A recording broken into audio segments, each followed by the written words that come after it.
Okay, welcome to this final closing session of the BAPT 2021 conference. It's been a wonderful 4 days, and we've got a really good talk to round it off. We've got Rob Toomey from the States here, and he's a great entrepreneur and type expert. And he's going to tell us how BAPT can change the world. So please let us know, Rob Toomey. Thank you. Awesome, Richard. Thank you. It's a pleasure to be here, everyone. I had a couple quick housekeeping items. So the first is if you're at 7 o'clock or 8 o'clock UK or European time, I encourage a glass of wine. This is an informal session, so you don't have to stay too sharp as we go through it. I also wanted to reflect on how great the conference has been as a presenter. I've missed a number of great sessions that I look forward to going back and watching the recording of. And I wanted to reflect too on the fact that there's a bit of irony here. So in a post-Brexit world, this seems like the most international conference yet. So there's a way in which BAPT has sort of fought the tide of the Brexit reality and brought us all together. So I'm really thrilled to be a part of it.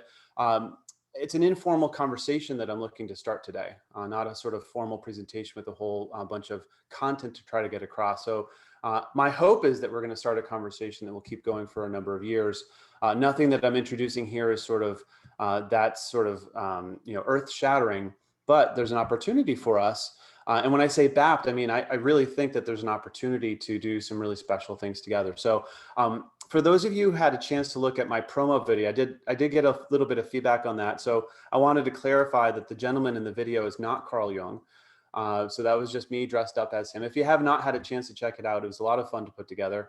And if you're friends with Gareth English, of course, a prominent BAPT figure, I encourage you to reach out to him directly because he sent back a rebuttal of himself on a couch impersonating Sigmund Freud. And for those of you who know, my core business is called Type Coach, and he suggested a name change to Type Couch. Which I thought was particularly brilliant. So you reach out to Gareth. It's a hoot of a video. I don't feel comfortable sharing it because it's his stuff, but enjoy if you see it. So today I'm looking for an interactive discussion. So at any point unmute, ask a question, throw it into the chat, which I've got right here on the screen. We're discussing how do we create a link between the knowledge and the type community, which probably today at the end of the conference has never been more clear. The collective brain trust within the BAPT community is quite remarkable. But it's not connected right now to the hundreds of millions of people who have bumped into personality type using some of the rather sort of pronounced free quizzes and such online. So that'll be the focus of our conversation. I've got some confession, which is a little bit of my own personal beliefs have crept into my slides. So feel free to challenge. That's based on my experience, but I don't want to presume to have all the answers. And the goal here is really to start the conversation. Why not BAPT, right? This is kind of a funny question, right? So why shouldn't BAPT be the leader of the charge? And I will say from a personal perspective, I have been inspired by this community. I first had a chance to keynote back in 2014 in Greenwich. It was a real highlight for me. And what it did was it emboldened me to do more in this space, to connect more with the community, and to feel as though with our collective support of one another, we can do great things. Many people in my life would say I don't need to be further emboldened, but the reality is that knowing that there's a community of like-minded people behind you is powerful. I don't think there's another community of type experts in the world that is matching what BAPT is doing right now. So I want to reflect that back to the community and say thank you for the inspiration it's provided me, and hopefully share that same sense of inspiration for others. So with that sort of in mind, I'd love to do a 5-minute breakout. It'll probably turn into 6 with all the sort of ins and outs, but I'd love for you to get together in groups of 4 or 5 and share the best thing that you've learned during this conference. I'm going there, going somewhere with this, but I'm just curious to see in 5 or 6 minutes, what was the one thing that stood out? So Richard, if you would, throw people into groups and then we'll have a debrief afterwards. Okay, Rob, I'm just creating the rooms now. I'm just going to do it for 5 minutes timer plus the 1 minute. Count 60 seconds there to get us out at the end. Okay, I'm going to open all the rooms. Please click when you get invited, click to enter the room. Otherwise, you'll stay here in the main room.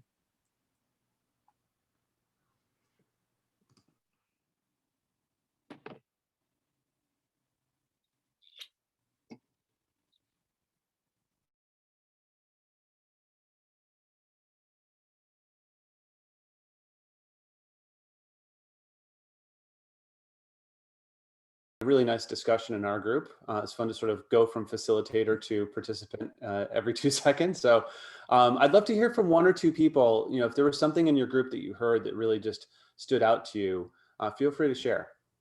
Just unmute and go for it.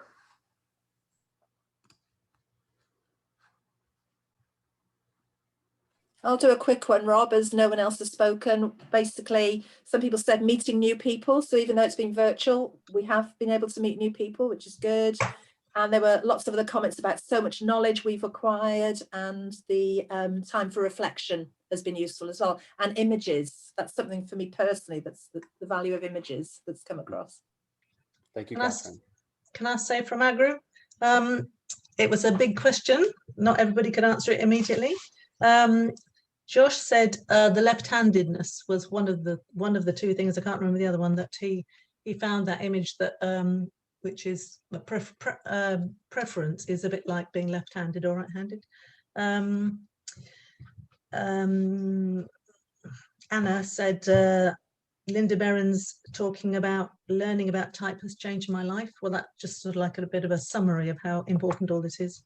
And I'd just like to throw in, if I may, the thing for me after my presentation was that survey we did that said over 50% of people at this conference who have done the 16personalities.com test got the wrong result. And I think that that is a real nugget that is topical and up to date and challenges 16 personalities. So I have been putting that out on some groups today, and I've just been asked to put it on LinkedIn, which I hadn't thought about. So please remember that we have created history today by actually everybody here knows their type, and they know that they were wrong. More than half were wrongly typed. And since they say they've done 400 million tests, that makes 200 million people with the wrong type.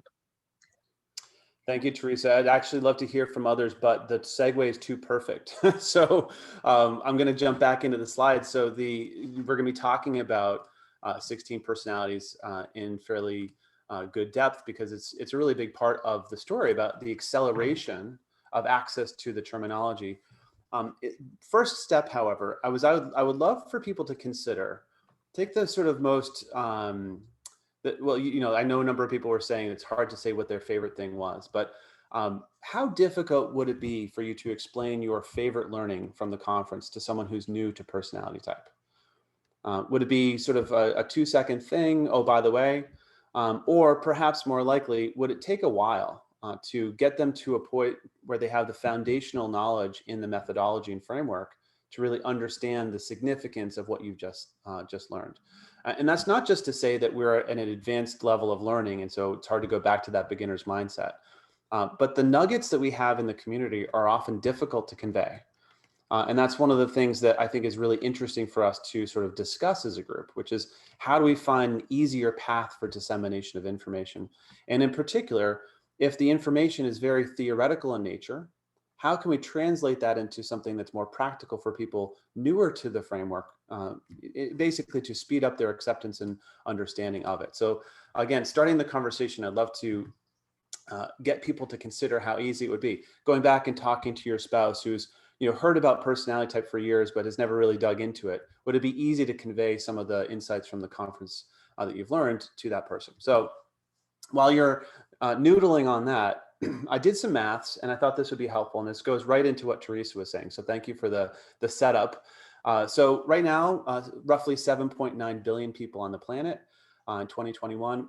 For those of you doing the maths, that's about 158 million INFJs, if we're assuming they're 2% of the population. Quite a few, right? Fun to think about that scale.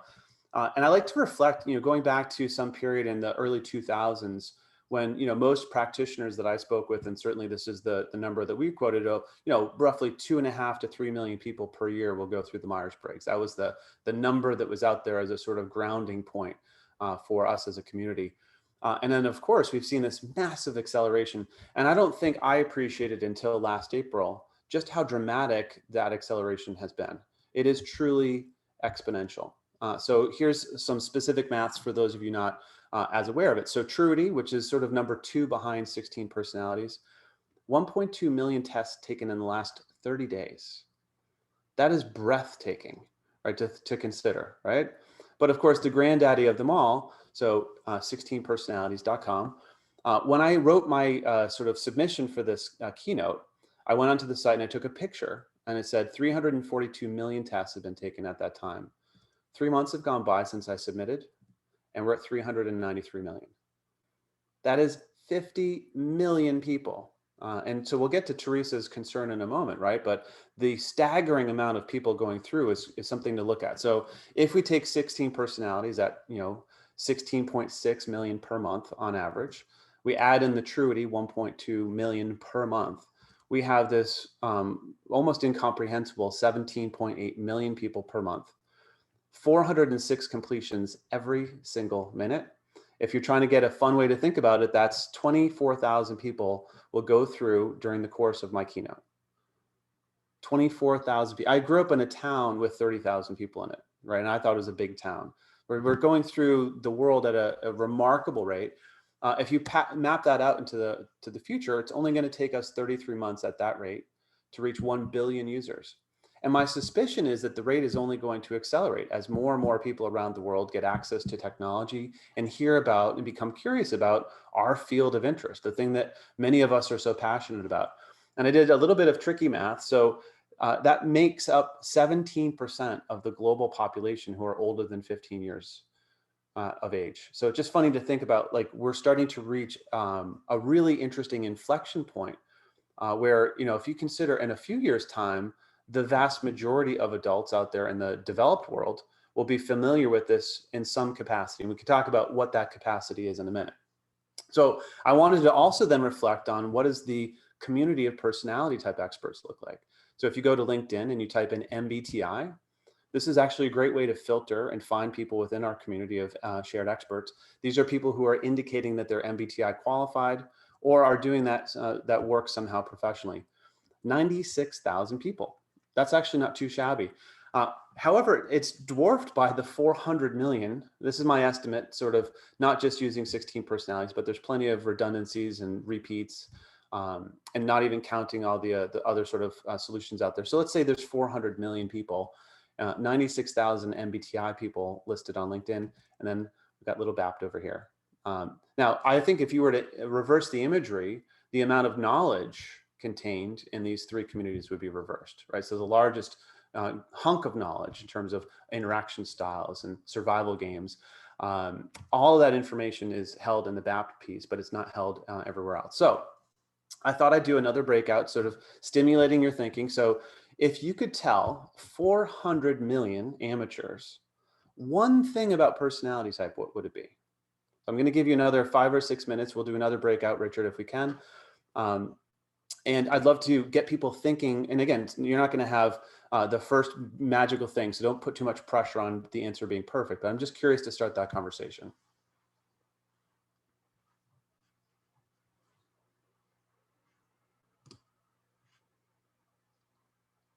So Richard, are we? Yeah, just sorry, I'm just clicking through it right now. Just trying to figure out how to change the number. What was the question again? If you could share one thing about personality type with 400 million amateurs, right? They've just been through some free quiz, right? What's the one thing that you would share with them? What's your starting point, or the thing that you wish you could tell them? Okay. So it could be substantive in terms of, you should know this in terms of the framework, or it should be something else. I'll leave it to your imagination. Okay, here I'm opening the rooms. Remember to click on it to enter.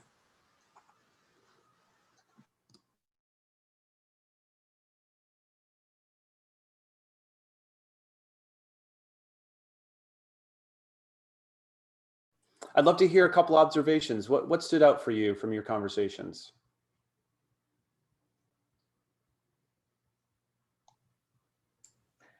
I was saying, Rob, that it's not a labeling system, it's a self-development tool. Yeah, that's definitely consistent with what we were saying in our group as well, Sue. Thank you. Others?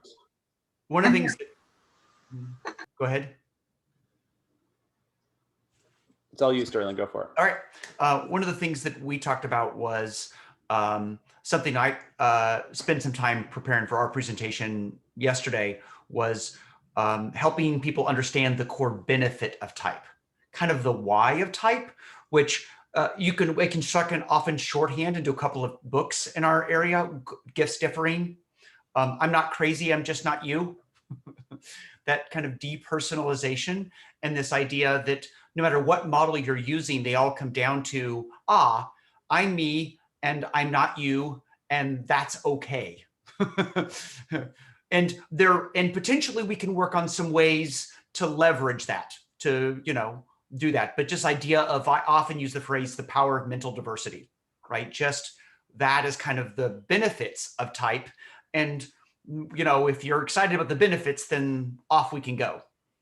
So that's a really interesting to reflect on. So thank you for sharing, Sterling. It's one of the key points that I'd love to sort of showcase as part of this dialogue, which is, as practitioners, we assume the curiosity is the same for our listeners as it is for ourselves.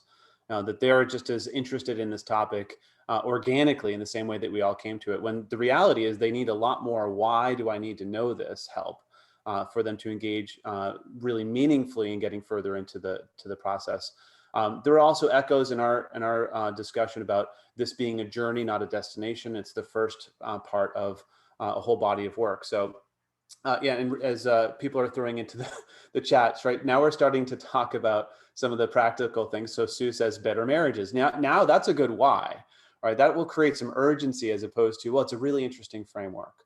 And that's what I want to continue to challenge the community of experts we have here today to consider. How do we create that relevance for the people who are relatively new to the material? All right, so onward then. So this is typically how it happens, at least in my world.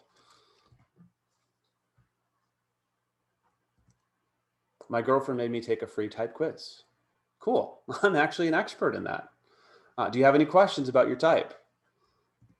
No, it was pretty straightforward. How are you going to use the information? I don't know. Is there more to it? There's so much more. I don't even know where to begin, right?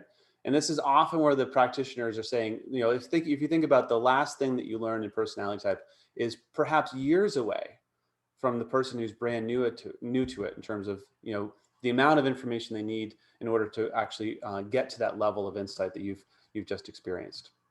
So against that challenge, so I like to think about it like this. So the practitioner, think about your own attraction to personality type. So a lot of people will talk about the validation and the affirmation. It's like, oh my gosh, there's nothing wrong with me. I'm just different, right? As Sterling was saying, and I've heard, countless practitioners say that for them, it was this sort of removing of the burden of constantly guessing, like, why am I not fitting in with, X, Y, and Z community and so on.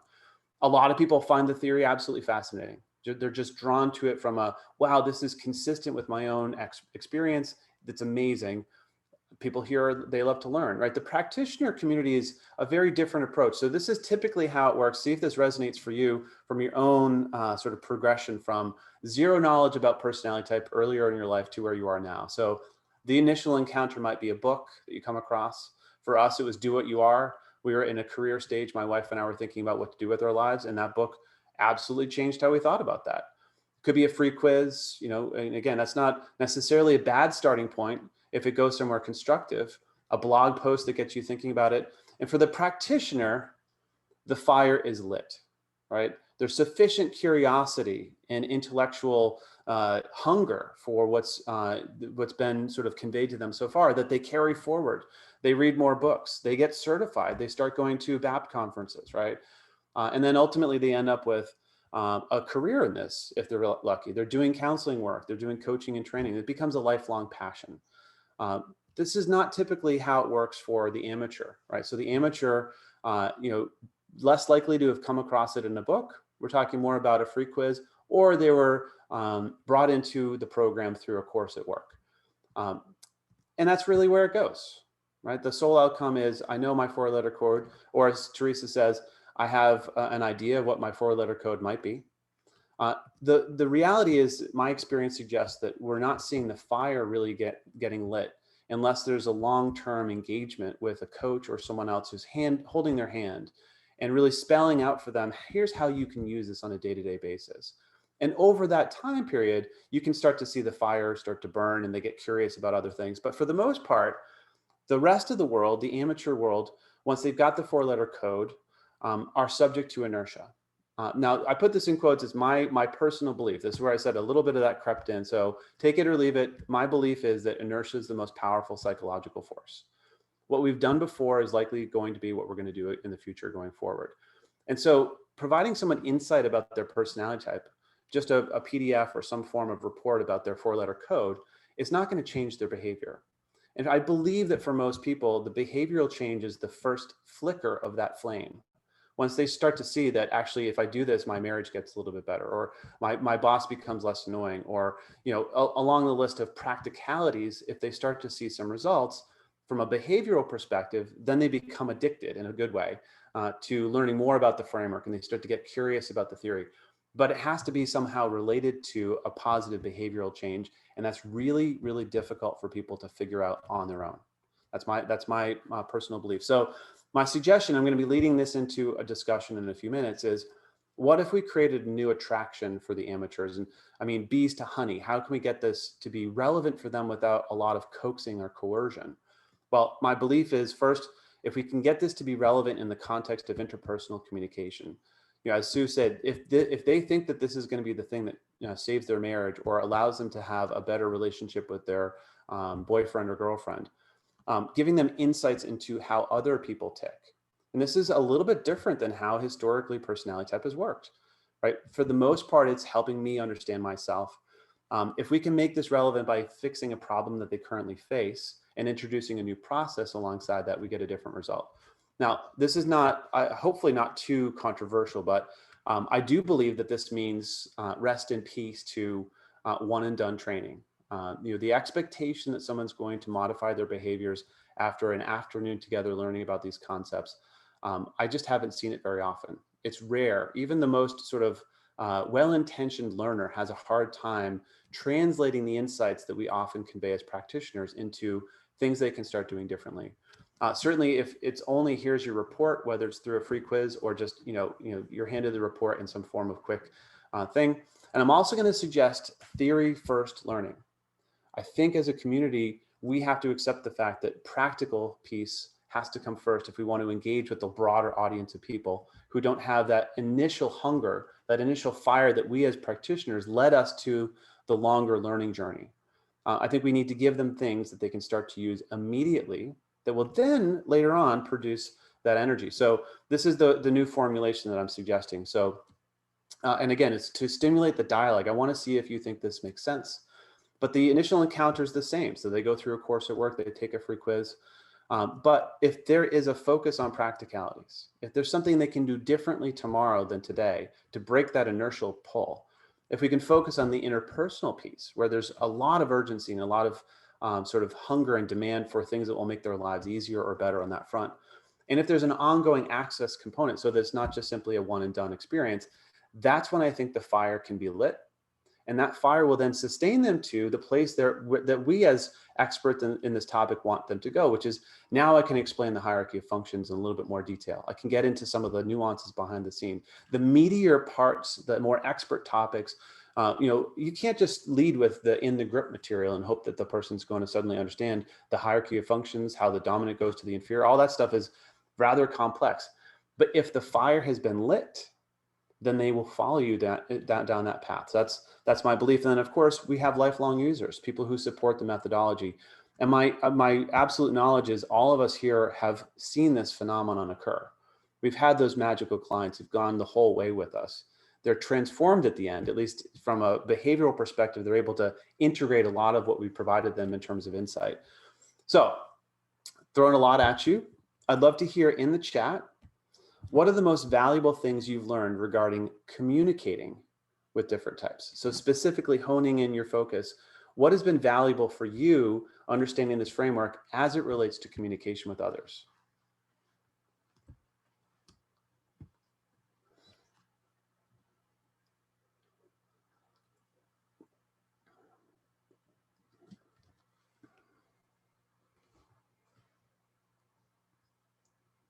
Love it, Chris. Thank you. Being more simple, more concrete with your examples. Pausing, ENFJ, straight up. Love it.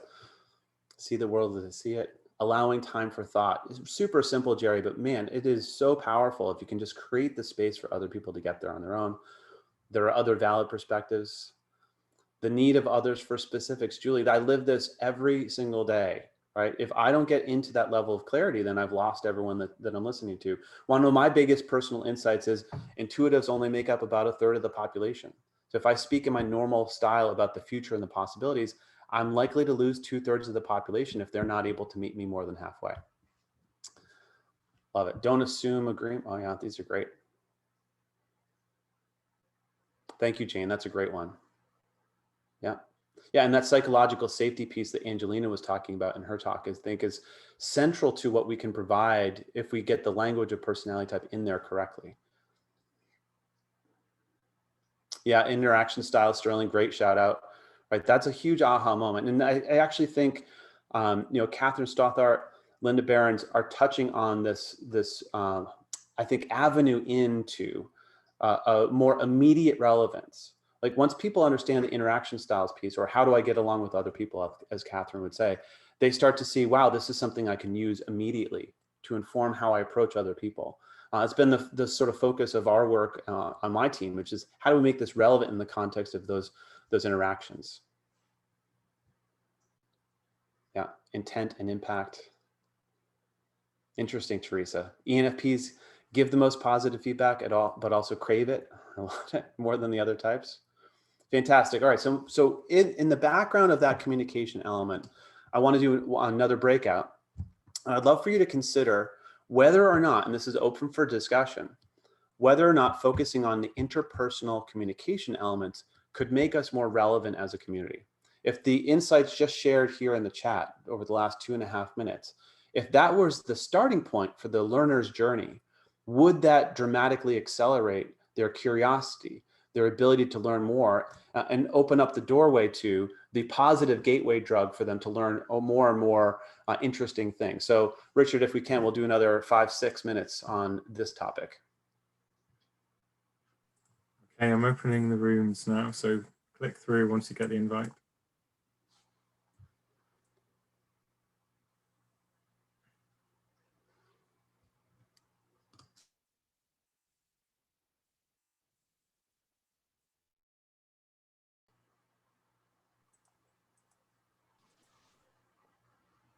We just had one really great insight at the end of our discussion about, well, we say it's not about boxes. Why do we always present things in boxes? You put me in a box, yeah. particularly. I've brought that up to my local community before. I said there's a lot of sensors who will be forced by, like, maybe their girlfriend to take the test, and then they think it's a bunch of nonsense, and they may resist because they say you're trying to put me into a box, because they look at any of the material, they see boxes with their type in it, so they look at it literally, and then they think you're putting me into a box. And I've seen people complain about that online. Interesting. I think Mark's got a nice image that I often use. Hold it up again, Mark. It was cool. That we're putting you into sort of bubbles and areas. That's the one that I like. Yeah. In our group, That's better. Yeah. In our group, The colors are off. They aren't Jung's colors, but I have yellow as sensing, blue as intuitive, red is feeling, and green is thinking. It's nice though. Eve, I see your hand up. Yeah, I just wanted to say what the questions you're asking fit well into Teresa Moon's presentation that I went to yesterday morning, which absolutely blew my mind. It's fascinating. I highly recommend it. And she's done all this research on these 500 million people that have taken the test, sometimes 16 types tests and other tests as well, and what they're doing with that information. And what they're doing is they're joining hundreds and thousands of Facebook groups and looking for mates, looking for information. How can I use this information on my type, in order to find a life mate? And so that's, to me, a place where they're seeking practical information from us about how they can apply this information in their own lives to find a life partner. And I think that we are missing out on helping them to use the information in an ethical, appropriate way. So just my thought, but that's really interesting. Eve. One of the books that that I often most get asked to give out is, and it's got probably most used by many people, is Susan Nash's Mating, Dating and Relating book. People really get drawn into that. It's a great book. Yeah, I thought of that book yesterday morning when I was listening to Teresa's presentation, because I thought, God, that's the perfect book for these folks, the entree book that would hook them, I think. Yeah. So, Susan, we need to get your book out there more to this population, really. I mean, I don't know if you've watched Teresa's presentation, but you'll see what I mean. And I would have to say that an absolute requisite for that is a free test, because these people are not paying for these tests. They're paying for the information that comes after the test. So Yeah. Yeah, so it's really interesting. So the theme here is, so obviously we have the immediate need by the user of help me find my mate or help me improve my relationship. So the market is telling us where the urgency is. And my suggestion is that it's that interpersonal element. It's how do I get along well, or how do I find someone who's compatible with, that is the hook that gets people sort of initially engaged with and interested in and provides us relevance. You know, in the same way that when I talk to my clients about our work, I don't start by talking about personality type. I talk about the problems that we solve. They don't need to know the how I'm going to do that, right? That'll become part of the conversation later, but they first want to know about the problem and how it's going to be solved. And I think our hundreds of millions of users are saying, I need help, finding a partner. I need help, working with my partner when I found them. That because we know that's not the hard part's actually just right after you go on the second date. So that's not limiting in our analysis to just that one application, but it's the way that I'd like to get people to think about it, which is what is the immediate relevancy for the people as they come into our web. Rob, that's a really interesting point. Any of the work that I am doing in business right now, I use Simon Sinek's Start With Why, and that is so powerful. It just hooks them at what's in it for them. That's the hook that I'm using all the time. So really interesting to hear you reinforce that. Well, and thank you, Viv. Yeah, go ahead, Teresa, go for it. I just wanted to say, I think there's a very important segmentation we're not acknowledging here, which is anyone who works for a business is getting captured audience who aren't necessarily motivated. It hasn't come from them, but all the punters out there, all the 400 million who are doing 16 personalities, they are simply, that's the mass market out there, and there's very different, they need to have the problem they want to solve before they're going to come to type. And so what's really interesting for me is, because I know there's plenty of people here who say, well, I don't necessarily want to talk about that stuff. I want to talk about the more interesting parts of personality type, the stuff that in the advanced sessions we were covering in the conference. And my only suggestion to you is those conversations are still available for you after you've established relevance, right? So if their immediate need is to help find a partner or, improve their marriage or what have you, they don't need to know all the rest of the material about personality type at once. They'll get there once their curiosity has been sort of inspired. That if there's one image I hope you'll leave with, it's how do we get that flame lit for them to recognize that there's so much more in the material that they could go after, but we have to create the fire first. The reason why we're all here is because that fire was lit as soon as we bumped into this material. We were already almost pre-lit for it. We were waiting for it. It ignited for us very easily. That spark is a much more significant effort for most people, and it requires the relevance to their current life situation. So we've got one more breakout. We're going to squeeze it in. I'm going to just, we'll do 4 minutes on this one if we can, Richard, because I want to make sure we have time to wrap at the end. But the discussion is really now we have to talk about the how bit, right? This is interesting, Rob, sure, but how can we actually make this happen? So, one of the people in my most recent breakout was saying, premarital counseling. I think this is a fantastic fit, a 10 out of 10 fit in terms of relevance and urgency. Out of those 400 million people, there's probably 50 million who need that exact service right now. How do we get it to them? So that'll be 4 minutes, and then we'll come back and debrief. Okay, here we go. Opening the rooms. Please click in to enter.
Welcome back, everyone. Hopefully that was a good starting point for a multi-year conversation, recognizing we can't come up with all the solutions in a 4-minute breakout.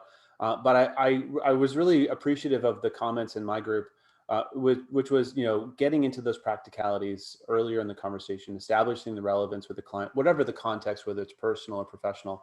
My hope is that we'll be encouraged to stick around and continue the conversation in the lounge. Many of you are already on your second or third drink, which is perfectly normal for this point in the conference. I will just say my thank yous. It's been an absolute privilege to be a part of this, and to finish it off is really very exciting for me. So my thank yous to everyone. And if you have any questions, by all means, stick around. Hey, Rob, this is Sterling. If I could add a little addition to everything you're talking about here. I've been thinking about these problems for a long time, and I think, Rob, you're right on track with exactly how you're thinking. And so completely agree. And I've talked about this some in my talk and a couple of other groups. I do want to let people know, I've been working with a number of people in the type community on this problem. And so there's a website now launching yesterday called personalitywizard.com.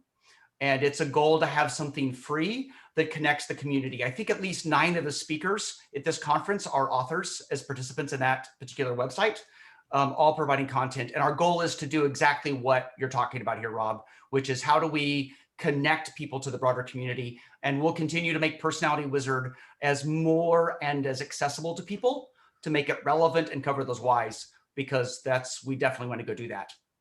Thank you, Rob. Awesome. Great idea. Well, I just wanted to step in. Thank you, Rob. I knew you'd make a fantastic conclusion to the conference. And I want to just thank you all for attending. What one fabulous keynote. We've also had, as you know, Angelina, Roger Pearman, Linda Behrens, Richard Owen, Eve DeLunas. It's been like a who's who in the type community. So 32 speakers. I can't remember how many countries we've got represented.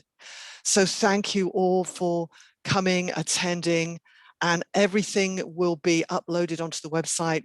Chris has probably got all 3 days of videos already up there. We're just finally uploading the other ones. They'll be around for 3 months. You'll have access to those for 3 months. So great opportunity to pick up those sessions that you weren't able to attend because of time differences or because you were on the other stream.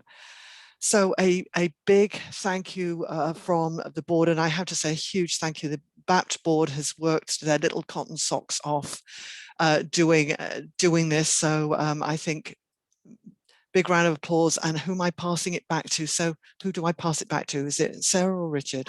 Yes, just wanted to say that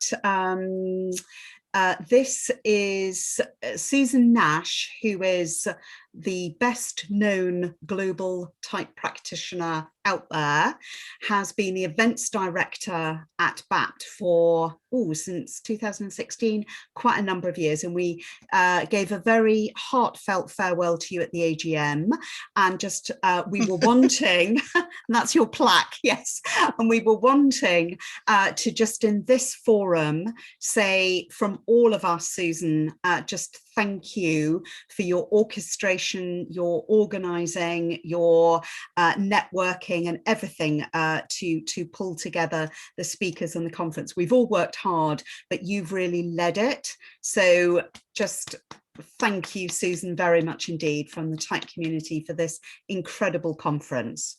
Thank you very much. And we know that you're not completely leaving, but you're stepping down from the BAPT board, and we just really appreciate all your hard work over these years and look forward to collaborating more in the future.